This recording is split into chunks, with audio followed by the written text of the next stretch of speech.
What's up, guys? Welcome to the Stats Free Sports Podcast, episode 16. I'm your host, Jarrell Hicks, and we're on YouTube today. I normally have it on all platforms, available on all platforms, but today it's a little bit different. And to be honest with you guys, I'm not gonna lie to you. I don't know what third-party platform I'm going to use to distribute the podcast. I'm with someone right now. They're distributing it for me, but I'm not fully convinced I'm gonna stay there. So I haven't paid the little fee to keep to have a lot of hours available to record on. So that's why I'm on YouTube only, to be honest. So for full transparency, and I might be here for a while because I have I think one more week. Next week is I think the 31st the 29th is next Saturday, so I still don't have enough time. So I might pay it. I don't know. I'll see. I like the distribution company I'm with now, but there's some better ones out there. I have tried that's around the same level, maybe a little bit better. So I don't know. I'll see. But as of right now, this episode will only be available on YouTube only. And let's get right into it. So a lot of topics today, and I'm kind of happy actually because if you ever noticed, since I've been on this platform, my episodes have been pretty short, 30 minutes, 40 minutes. This one should be over an hour, to be honest. A lot of topics I have to get into. Heavy in the news, with sports news, so that's a good thing. So let's get right into it. First and foremost, the NBA playoffs is set. Last night, the last playing game, Grizzlies versus the Warriors. Pretty good game to overtime. And the Grizzlies won. Ja Morant played well. Played pretty well. The Warriors were lackluster. The help outside of Steph Curry is sad. Jordan Poole wasn't hitting a lot. What they call him, JTA. I forgot his real name, his full name, but JTA wasn't doing too much. Draymond had the game winner before overtime and played hot potato with it. Andrew Wiggins was real off last night. And I figured they would lose. That's what I was saying the entire time playing the Warriors versus the Lakers game. The Warriors have to win because if they lose, and they were playing so well in the first half, they had to win because I don't think they can repeat that going to the Grizzlies. And the Grizzlies is no joke. And as I told my wife and my friends, Dylan Brooks is going to put some pressure on Steph Curry. And he did just that. And before I get into praising Steph Curry, not praising, but bigging him up because Steph Curry had an amazing season, and I owe him an apology. His turnovers are very, very careless. Like just ridiculously careless. He's been in the league for all these years now. He's still doing them nasty, careless, like just up for grab turnovers. Like it's ridiculous. It's crazy to me how such a great player, easy, normal, just passes is like throwing the craziest, wonky turnover passes at this late in his career. When he had Clay and Draymond in their prime a couple years ago before they got KD and he was doing the same thing, I was like, okay, he's still a little young. He just vibing. No, he just chilling. He just, he's just in the flow of the game.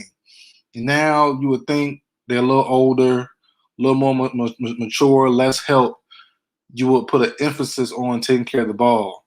And Steph turned that joker over last night like crazy. Like he does that in general. It's not nothing new, but it's like, man, if you just cut the turnovers down, even if you don't score on that possession, you just cut the turnovers down. You have a better chance. Like, good gracious, like Steph turnovers are ridiculous.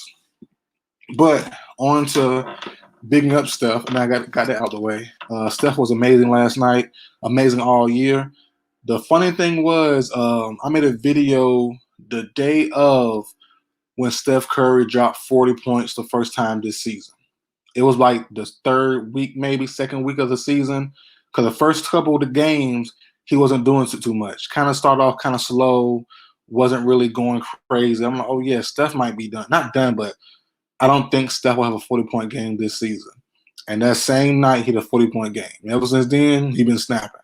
Well, he had a great year, man. So I gotta apologize to Steph Curry. Great year, great season. Took them further than I thought that he could. So I give him that. But he needs more help. Good gracious, man. Those guys around him last night was ridiculous. They were sorry. Jordan Poole, JTA, Looney, Wiggins, and it's really Wiggins. Because Wiggins, you're there to be the second guy once Clay was out. And some games he stepped up, some games he don't. Same against the Lakers. Wiggins was amazing in the first half. Second half, not so much. This game, he was missing. He was off all game, missing layups, turnovers, just dropping the ball and easy like pick and roll situation. I'm like, what in the world? What in the world? So that makes me cause a pause. Give me some cause of pause on Andrew Wiggins. Um, he had a good year. That's the thing. He had a good year, fitting the scheme well, fitting the system well. He just didn't play well last night, and it's a big game. That's the only thing about it. It's a big game, man. You can't have those bad games in the biggest games of your season. And he did just that. John Randall's Grizzlies are dangerous. And getting to the playoffs now. They played well last night, but can they beat the Jazz? I say no. It depends. It depends. If Mitchell? Well, I'm pretty sure Mitchell and Collins should be healthy by now. But can they beat the Jazz? And I'm not a big Jazz. I'm always up for downing the Jazz any chance I get. I'm not a big fan of those guys. Never have been. Probably never will be, to be honest. But I can see a world where the Grizzlies beat them. I can see it. It's gonna be tough. They gotta be. John Morant has to be consistent. But their team is built to win. To be honest, I mean their team is built to, I think, beat the Jazz. You have Jonas versus Gobert. I say Gobert wins that matchup. Bogdanovich versus Jaren Jackson. If Jaren Jackson can stay out of foul trouble like he was last night, stay healthy, he just came back really for the season. He missed most of the season, so he's trying to get his rhythm and stuff. So I mean, I don't mind Jaren Jackson. He didn't play on a stretch last night, which is kind of weird to me. They played Xavier Tillman, but they did end up working out for them. But Jaren Jackson versus Bogdanovich. Is it Bogdan or Bogdanovich? I think Bogdanovich. But yeah, you know what I'm talking about, the power forward. Who else? Royce O'Neal versus Dylan Brooks. Joe Ingles versus who the two for Memphis? Shucks. Kyle Anderson. That's kind of a wash to me, to be honest. And then John Morant and Donovan Mitchell. It depends. I like Donovan Mitchell, but he's not the player who I thought he would be right now. John Morant could be hot from off this game and carry it over to this first series. You never know. I don't have the Memphis Grizzlies beating the Jazz, but I could definitely see it happening for sure. I won't be surprised, but I'll give it to the Jazz 4-2. This is the Memphis Grizzlies' first time in a long time. John Morant's first time in, second year in the league. So I'm gonna let Utah have this one for this year. But if it came up again another year, a year or two from now, I wouldn't be shocked if Memphis won. I wouldn't be shocked this year, but I'll say the Jazz win. Lakers versus Dallas Mavericks. The Clippers versus Dallas Mavericks. They played again last year. They played last year in the first round as well, I believe. I'm gonna give it to the Clippers. The Clippers are were my favorites to start the year to win the title. I guess it's gonna stay. I guess I had to keep it. But I had them beating the Mavericks. The Mavericks are too inconsistent. Not good enough. But with Porzingis now being healthy, they have a chance. But their team in general is not consistent enough as I thought they would be. So I'll say Clippers probably in 6. Denver versus Portland. No Jamal Murray, which I've been heavy on with the Nuggets. They were definitely title contenders before Jamal Murray got injured. But Michael Porter Jr. has stepped up and played great since Murray has been hurt for the year. Jokic is Jokic, the MVP. Portland to me is too inconsistent. Dame is and it's not. See, and Dame is great and all. I get it, but they just don't. I don't know how to say this. I think personally, Dame and CJ McCollum, this should be their last year together if they don't win. If they don't go to the conference finals, which is the Blazers, I think they should separate. I think they should. The Blazers should trade CJ McCollum for a bigger two guard. And I love both of these guys. They're good together. I remember the debates years ago about who's better, Lillard and McCollum versus John Wall and Beal. Obviously, is well because of health as well. But obviously, the Portland Trailblazers win that matchup. But they're cool. But just like the Wizards with Wall and Beal when they were healthy together, it's just not enough. And I don't think these two together are enough. So, can I see them beating Denver? Yes. Will I pick them? I don't know. I really this to me is a toss up. With Jamal Murray being out, this is a toss up. If I had to bet all my money on it, I'll probably say Denver. I just don't trust Dame and Portland to be consistent for a 7-game series. I just don't. To be honest, I just don't. So I'll give it to Denver, but this is probably the most toss up. It's not a word. About the most toss upiest. It's the most. This is the closest series to me in the Western Conference side in the first round. So I will say Denver if I had to bet, but to me it's 50-50 right now because Jamal Murray is out. Then last but not least, the Phoenix Suns versus the number 7 seed Lakers.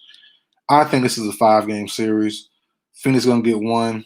But yeah, I don't see them. If the Lakers are healthy, even when LeBron and AD are playing and get in shape, I think they'll be fine. If at best, I mean at worst, it'll be a 6-game series, but I don't see it going to 6. I'll say 5.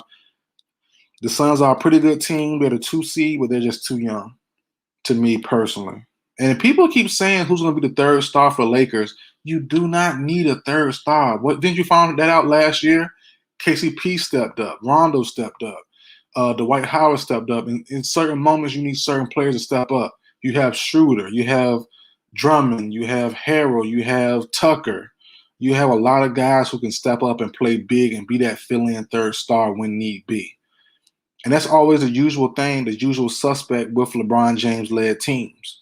It's not always even with the third star like Schroeder should be. It's never a clear third star. It's whoever steps up. Miami Heat days, it was Mike Miller. It was Shane Battier. It was whoever, Ray Allen, whoever it was needed in that moment. That was a third star for that game, for that series. So I'm not too pressed on who the third star will be for the Lakers. It's gonna be different guys in different moments. So the media, I hate them. I hate the mainstream media, to be honest. But whatever. That's another topic for another day. I feel like Kwame Brown, but I hate them seriously. Philly and on to the Eastern Conference side. Philly versus Washington. I have it a 6-game series. I give Washington 2 out of respect for Beal and Russell. How hard those two guys play and how much they love the game. I'll give them 2. And the Sixers, to me, they be a little wishy-washy sometimes, so I'll give them 2.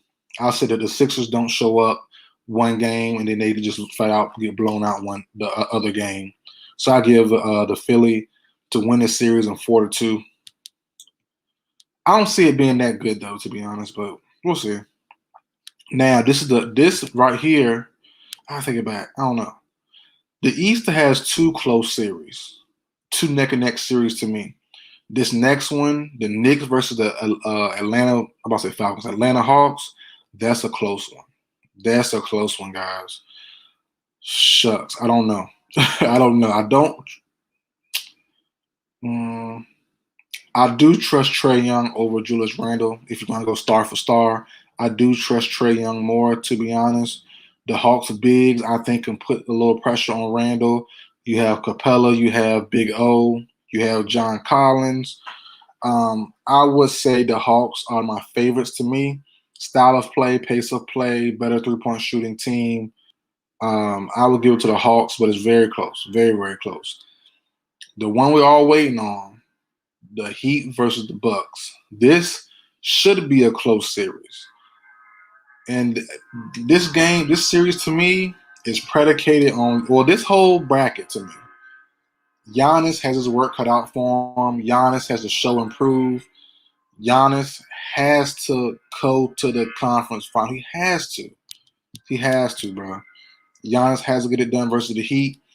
And then, if I'm a betting man, I am a betting man. I bet on a lot of games. I lose a lot too. But if I was a betting man, to bet everything I had on this series, who would I pick? Heat or Bucks? I would do the Heat, man. I'll do the Heat. The Bucks Giannis don't do it for me, bro. He just doesn't. He doesn't. Middleton doesn't. As a second star, I just don't see the Heat. I mean, the Bucks beating the Heat. I don't. I really don't. I want them to so Giannis can really do what needs to be done and get his career over the hump. But I don't see it this year, guys. I'm not gonna lie to you. So I have the Heat winning. I'll say in 6. Heat in 6. Oh, the Hawks to the Knicks. I have the Hawks winning in 6. The Heat in 6, and then Brooklyn to Boston. Brooklyn versus Boston. I have it in 5. Out of respect for Tatum and Kimber, I think they might go off one game. But yeah, out of respect for them, that's it. I would say Brooklyn in 5, pretty easy 5. But I don't see any first round sweeps, to be honest. The closest I can see to a first round sweep, Brooklyn Boston series. Maybe Philly versus Washington if Philly comes out like they're supposed to. But like I said, I don't believe in them consistently. So I will give Washington at least 1. But I can see Boston not winning 1 game at all. Seriously. I can see that. If the Nets are what we think they are, with chemistry or not, I can see Boston not winning 1. I could see a world where Washington doesn't win 1, but I don't think they won't. I think they will win at least 1. On the Western side, Utah versus Memphis. I could see it being a sweep for old Utah, but out of respect for for John Morant and Brooks, they play so hard, man. I think they'll at least grind out 1. So yeah, I don't see a first round sweep. If it is, it's probably Nets versus the Boston Celtics. And as I said, my preseason favorites were the Clippers. They still are. I guess I have to stick with it. But yeah, I still do think if the Clippers meet the Lakers, which they're set up for in the Western Conference Finals, I have the Clippers winning. I think this is their year, to be honest. And they're built to beat the Nets. So yeah, I'm giving it to the Clippers versus Nets in the finals. And I'll say the Clippers win in 7, 6, probably 7. Close game, close series. Let's see my topic list. I think it's off of basketball, to be honest. Oh no. The overtime series. So we all know the overtime, the highlight stuff on YouTube, the overtime channel with the high school basketball players. As we all, if you don't know, they have their own overtime elite basketball league coming. I believe September 21st. And they just made some headlines. They signed 2 twin high school juniors from Florida. I believe both to 6-figure salaries. Let me see. The old time elite basketball leagues. Salaries. Matt and Ryan Booley, twin power forwards from Florida, who are both ranked among the top 20 high school juniors in the country, inked 2-year deals with overtime on Friday, marking a significant milestone for a league that plans to compete with NCAA as a development pathway for top talent to reach the NBA. They did not release financial terms. ESPN reported that the deals, are expected to reach 7 figures for the 2 years.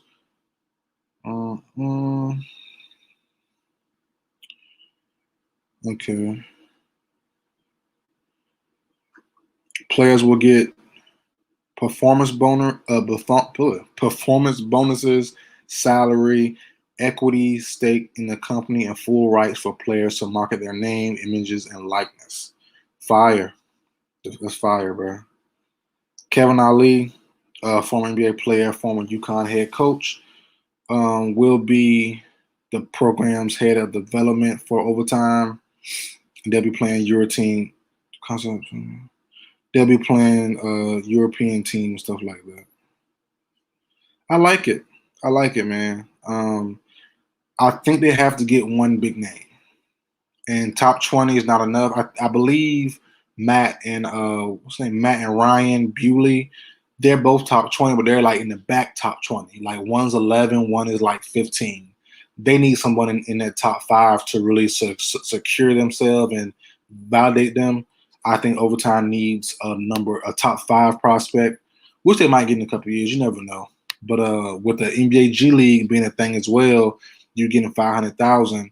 That's kind of a better look as well. That's a even bigger pathway and platform to get to the NBA. So it's kind of tough, but I do like what overtime is doing. I do respect it. I like it. So shout out to the twins, Matt and Ryan Bewley. Hope they do well. I hope they both get drafted. All that great stuff. So, but I can see it working. I can see it working. They just have to lure a couple top 5 guys like in a back-to-back years to really validate themselves as a big time, a real thing. You know what I'm saying? And Matt and Ryan Bewley, top 20 high school juniors, they're pretty good ranking wise, but they need someone with the name and the ranking. And I've never heard of these guys, Bewley's, top 20, so they're good, but they need someone with a big social media presence, which usually comes with one of the more popular top 5, top 10 type of guys. So, but I like the move though. Hey, anytime these kids can make money off their likeness and being so young, I love it. I love it. The other guy, Scoot Henderson, I did a video on him on YouTube yesterday. Actually, he was a junior as well, top point guard. I think number one point guard, number one point guard in the 2022 class. He reclassified yesterday to be a senior, and now he's graduating early, and now he's going to the NBA G League for 2 years. He's 17 years old as well, so he's gonna get $1 million contract for 2 years. Yeah, so it's great. It's great, man. I love these young kids getting their money. I love it. Happy for them. So yeah, man, I love the opportunity. Get paid off your likeness. That's what I'm always been big on. And NCAA has been changing. They have made strides to do that as well. So shout out to them. But I still think playing against pro competition right away, pro coaching, could be a little bit better than the college systems, in my opinion. The college systems most of the time want you to win their way, which sometimes will hurt you in the long run because teams or scouts or whatever see you as one way, but your game is so much bigger. You might not get drafted, might not get a chance again to really show yourself. So I just believe, same as football, same as any other sport, if you can get pro coaching and in a pro system instead of a college system and things like that, it's a lot better look and probably a lot better training to get you ready for the pros once you get a chance to jump to the pros. So I like the move, man. Shout out to Ryan and Matt Bewley. I hope overtime can really land a top 3, top 5 guy pretty soon next upcoming year, so they can really validate themselves. Though that's really it for basketball, if I'm not mistaken. I covered the playoffs, Steph Curry. Oh no, one more thing. So off of that, going off a branch right into my new topic with LeBron James. And it's gonna be real quick. I'm not staying on LeBron James long. But seeing guys like Scoot Henderson and the Bewley brothers and Jalen Green from last year, Jonathan Kuminga from last year's NBA G League team, LeBron will play till he's 40. LeBron's 36 now, I believe 35, 36. He's going to play until he's 40 plus.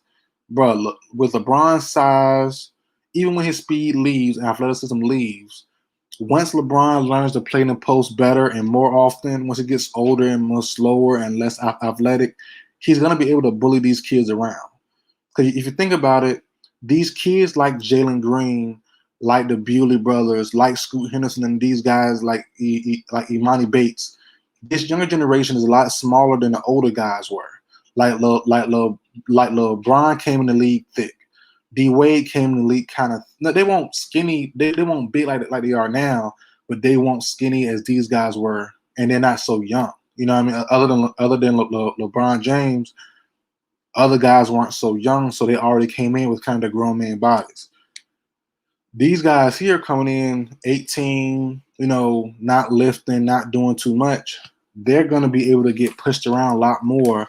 And LeBron James and his grown man, obviously he's going to be 40 years old. I think LeBron James will play until he's 40 plus. I think he'll still be maybe not a superstar, but he'll be kind of a star level type of player. You know what I'm saying? Back to the basket type, post up. It's kind of like a Jokic, playing in the post, playmaker from the post only. You know what I mean? Because Jokic pop out for three here and now, do a little bit, drive past you here and now. But that strength he has, that big body he has, will definitely lend to some advantages over a lot of these young guys who are upcoming stars, hopefully. Like I said, Jalen Green, Imani Bates, these guys who are very talented but aren't in their grown men body yet. Because Tatum is been in the league 4 or 5 years now, just now getting thick, big, you know what I mean? Same as Ben Simmons has been a good defender, but a lot of guys, everybody can't be Ben Simmons. Everybody can't be a top defender year 2, year 3. I think LeBron will definitely bully some guys around, some of these young guys around once he gets a little older, a little slower, which is happening now. But I think another year or two, I think LeBron will be able to. I think LeBron would be able to definitely play early 40s, 40, 41, 42, if he wants to. This is a question, a comment by Sports Wikipedia. LeBron will play till he's done. That's a fact. That's a fact. He will play till he's done. Let's see. Now, that's it for basketball, to be honest. Yeah, let me check my notes real quick. Make sure I cover it. I have everything pulled up on my laptop. I'm being professional, just trying to make sure I don't miss anything. Let's see. Yep, that's it. Oh, Kwame. I'm not gonna touch on Kwame Brown. I did 2 videos on him already on YouTube. I'm not gonna go to that anymore. I did a video as well on YouTube, so check it out on Greg Popovich. On this could have been his last season. I have a feeling, an inkling, with no news, no rumors, nowhere I've seen. But I think this could be Coach Popovich's last year in the NBA. Basically, a quick rundown. The Spurs are kind of in the middle of a rebuild. They will be soon. Older guys like Rudy Gay, a couple other guys as well. That they let go Aldridge. DeMar DeRozan should be traded or released. I think the free agent actually. DeMar DeRozan is. But they don't have a team to win, basically. Point blank, the Spurs will not be in contention next couple of years. Or if they will be, it'll be the 8th, 9th, 10th seed, something like that for the NBA playoffs. They have no shot of winning. And I don't think, with 2 years left on Coach Popovich's deal, I just don't think he'll ride it out. Nothing against him, but I just don't think he wants to have a sorry rebuild team or middle rebuild team soon. To be honest. So they have no money to get a star. They have no money to trade or any assets to trade for anybody pretty good to keep a good team. I just don't see Coach Pop staying the entire way, to be honest. So that's it for that. But yeah, check YouTube channel out, guys. A lot of stuff I do cover there I won't really touch on here because kind of talk about it twice. J. Cole and NBA. I didn't do a video on this. I was going to, but I don't really care that much. But it's great. It's great. Not in a bad way, but I just it's great to see him do that, live out his dream. People joking on him with the 3 points and 2 points. Bro, I love it. There's nothing wrong with it. Do your thing. Live your dream. He's playing well. For him, a guy that's a rapper that plays in the gym with other people. bro. And now in NBA, in the ANBA, I believe, African National Basketball. So I think, I don't know, but yeah, he's playing in Africa. What I mean, he's playing. He's playing well. He's getting playing time. He's playing well. I think the team is winning, so I'm not tripping about it. Let's see. Yep. Villa Oladipo. Villa Oladipo, real quick. Out for the year with, I forgot, but yeah, he was traded from the Houston Rockets to the Heat. Expected to, help the Heat be title contenders. They could help them beat the Bucks, beat the Nets, and he ended up only playing a couple games with the Heat. Out for the year, this year, and potentially out for next year as well. I think Villa Oladipo will come back in 2 years. He'll be free agent next year. Probably will go unsigned. And I was just saying, like, man, Oladipo lost so much money, bro.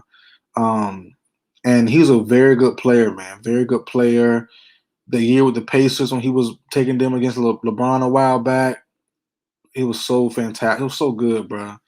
And to see where he's at now, can't stay healthy to save his life. Like, bruh, he lost so much money. Same as DeMarcus Cousins. Just lost so much money. It's crazy. Not crazy, but it's just sad. Like, bruh, he was so good. And just not in the money part, just as a fan, like seeing him, be a talented player that can't continue to do what he wants, because the injury just keep plaguing him left and right. And so he's gonna get a 1 year, in my opinion. I'm not saying it's a fact, but in my opinion, in 2 years, he'll get a 1 year deal for the veterans minimum of like 4 million, 5 million, something like. And I think he'll be the same again, to be honest. He should be 30, right? He should be, I think, I ain't look it up, but he should be like 30, 31, 30, 29, something like that. So he'll be 32, 33 when he come back. We'll see how the athleticism is, how the speed and quickness is, the defense. Because he was a very good two-way guy. Great offensively, pretty good offensively, great defensively. And he was a heck of a player, man. He's still a heck of a player if he can be healthy. So, hearing news that he could be out next year as well, I was like, bruh, that's wild, man. But shout out to the Oladipo. Good player, man. Wish he can stay healthy. Next, on to some boxing. Deontay Wilder versus Tyson Fury 3 is set for July 24th, a week after my birthday, in Las Vegas. I don't care. I don't care about this. Now, the news broke Wilder versus Fury, Tyson Fury versus Anthony Joshua was set for sometime in August. I had no clue Wilder was doing an arbitration joint. Be professional.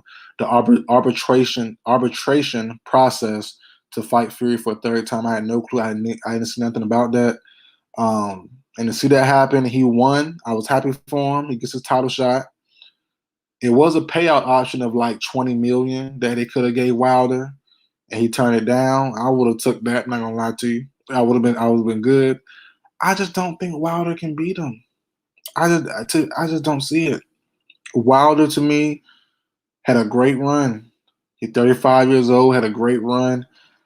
I just don't see him beating Fury out. I can't see it. I don't think Fury's going to get knocked out. His chin's too good. He's too smart of a fighter to be that reckless. And Fury is just a better boxer, plain and simple. Plain and simple. So I don't care for this fight. To be honest, I don't. I'll watch it. I'm not paying for it, but I'll definitely watch it. I just don't see the point. If I'm wild, I mean, I'm a competitor too. Don't get me twisted, but I'm a realist as well. If I'm Wilder and with my mindset I have now as me, I don't think I can beat Fury. So give me that $20 million payout. I think Wilder has a lot of kids, I believe. If I'm not mistaken, Wilder has like 6, 7 kids. I'm good. Give me somebody light. I'm not 2, 3 folks out. Then double back, get Fury or Joshua a couple years later when I'm like 38, lose them, I ain't tripping, and get that big payday there as well. That's what I would do, to be honest. I'm just saying. I'm just saying that's what I would do. But more power to him though. I just don't see the point of this fight happening. I don't have Wilder beating Tyson Fury in any type of not 10 out of 10 times. I mean 10 out of 10 times I don't see Fury beating him. I see Wilder beating him one time. And that's out of pure a lucky shot. Wilder Fury gets careless or something. I don't see it happening.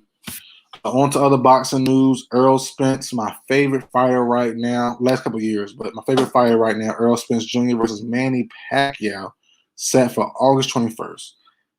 Pretty good fight. This should be a good one. Please, Spence, beat him. Spence had one fight a couple months to close to a year ago, maybe, kind of, sort of, out of his car accident, the scary car accident, where he lost a couple teeth, got a little banged up, came back and fought, I forgot who, fought very, very well, looked back to his old self. Him versus Pacquiao should be a good fight. I have Spence winning. How old is Pacquiao now? Let me Google this real quick while I'm up here. How old is Manny Pacquiao? He gotta be like 42, right? He gotta be like 42. 42, yep. 42 years old. I just say Spence, you better win. you better. That's all I can say. You better win. You should win. You better win. You're the favorite. Knock him out. Shoot, might as well. But no, I'll probably say it'll go to distance. I don't think Manny Pacquiao will get knocked out. I think it'll go to distance. I'll give it. I don't know how to score it, but I'll say Spence should win pretty handedly. No decision, no controversy. I think Spence should outbox Pacquiao. I don't think the power will carry. I don't think Pacquiao will hurt Spence too bad. I'll give it to Spence pretty easily. But it is a shot. Pacquiao brings that power punch and drops him or put some damage on him. But I don't see it happening, to be honest. I'll give it to Spence. On to some UFC. This episode went faster than I thought it was. I had a lot of topics, but I guess you ran through them so fast. I thought it'd be like an hour and change, but I guess not. Same as the other ones. UFC Fight Night. Font versus Garbrandt is tonight. Well, before that, I did not watch Bellator 259 last night. I believe it was 259, 269, 259, 259 on Showtime. I did not watch. I'm gonna make sure I'm saying it. Bellator, yep, 259. I did not watch. I saw one fight, but the Grizzlies and Warriors game got pretty good, so I had to turn it off, switch channels. And I don't like channel surfing that much, to be honest. So I like to just stay on one thing if it's good. And that Grizzlies Warrior game was pretty good, so I kept it how it was. I did not see the Bellator 259. UFC tonight, Rob Font versus Cody Garbrandt. The card doesn't look too good, you know. And look, I watch fights, don't get me wrong, but I don't know everybody. Jack Hermansson's up here. Cody Garbrandt, Rob Font. Yeah, Felicia Spencer's up here. I'm picking everybody I really know to win. So Jack Hermansson versus Edmund Shabazian. I heard he's good though. He's 11-1. I heard his name before. He's pretty good. I don't know, but yeah, the Font Garbrandt one. I'll go Garbrandt just because. To be honest, I don't know. I haven't seen Rob Font fight in a while. So yeah, I'll give it that one. On to who I believe, I've said this a couple of years ago, it's on proof, it's on record, on YouTube, one of my first ever videos, Simone Biles is the greatest athlete in the world right now. If you haven't seen it, she did, I don't know what the name, let me pause the name real quick. Simone Biles did a Yurchenko double pike at the podium training yesterday. I saw it last night. Fantastic. She's fantastic, bro. How old is she, bro? 24 years old, 4'8", 104. Wow. Yeah, she's. And I'm not gonna explain this now, but I did in my old video a couple years ago. and I explained that video why she's the best, why she's the greatest athlete of all time right now. Well, not all time. She's the greatest athlete right now, and that's still current to today. So watch that video. Just type in or go to my channel and type in Simone Biles or something like that, and it should pop up. Or just find it. One of my first other videos. I got a lot of videos too, though, so I don't know. But yeah, whatever, whatever. But yeah, I made a video a couple years ago saying Simone Biles was the best fighter, greatest athlete of right now. 2 years ago, I believe. That still stand. I still stick with that now, and I detailed that in that video. I'm not gonna detail it now because I don't feel like it. And I forgot exactly what I said, but yeah, watching her do her stuff is fantastic, bro. She's she's a real deal, Holyfield. She's a real deal, Holyfield. I like her a lot. Very, very impressive. Great at what she does. Simple as that. On to my last topic. I ran through these fast. Only 40 minutes? Wow. Okay. I guess from now on the podcast will be 40 minutes long. 40 to an hour, which has been that way anyways, but I thought it would be over an hour this time. I guess not. My last topic, came here pretty fast. Deestroying, the YouTube star. I guess he's a YouTube star, right? Deestroying did an 80-yard field goal. I seen the video. Looked crazy. If you don't know Deestroying, YouTube star, does a lot of, just a pure athlete. He does he does everything. Now he's a pure athlete. Follow his channel and follow mine too, shoot. But follow his YouTube channel. Does a lot of sports, does a lot of one-on-one challenges and group challenges with people on other sports. But he was a college kicker. I don't believe he had a trial for the NFL at all yet. I don't believe. But he should definitely get one out of this. 80-yard field goal, looked great. Not barely, but he made it. Shoot, no matter barely or not, he made it. Super strong kick, man. He's a great athlete. I hope he gets a shot. Pretty soon. I don't believe we got a tryout though. I mean, let's see. He played for Canadian. My throat. After years of advocating for an NFL team to sign him through his videos, Deestroying signed with the Toronto Argonauts of the Canadian Football League on May 19, 2019. Okay. So did COVID stop that, or just did he get cut or something? I don't know.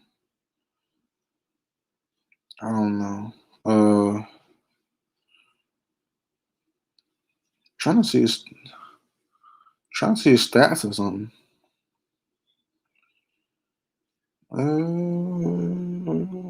Don't see anything. 24 years old. He kicked for University of Central Florida. So he should have graduated like 3-4 years ago. Central Florida, UCF. I don't know. Y'all know if COVID stopped that in 2019? No, COVID happened in 2020. Yeah, I don't know. Who knows? I don't feel like Googling it, to be honest. I don't really care that much. But he should get an NFL shot, though, for sure. The 80-yard kick was fantastic. It looked good. And like I said, he's a pure athlete. I wonder if he does get the NFL job, do we got to stop YouTube? I guess he don't need us to do YouTube anymore, at least until offseason, I guess. I guess. I don't know. But that's really it for the episode, guys. I'm shocked I got through everything so fast. That's wild. This is the most topics I had in a while, and this same time my normal topics with my normal videos was like a couple topics. So that's it, though, guys. Don't forget to follow me on all social media platforms at Stats Free Sports. Don't forget to watch this podcast on my other podcasts, except for this one. But 1 through 15 episodes are on all podcast platforms. This was a YouTube live special exclusive. I'll let you know on Twitter or something if the next one will be on YouTube live. I might do it later so more people will be up. It's like 6 in the morning Eastern time, so nobody's on it right now. But I wouldn't mind doing questions, asking questions, things like that, answering questions, and debating with you guys in the comment section if I do go live again for one of my podcast episodes. But that's it, guys, for the video. Don't forget to like, share, comment, subscribe. I will see you guys next time.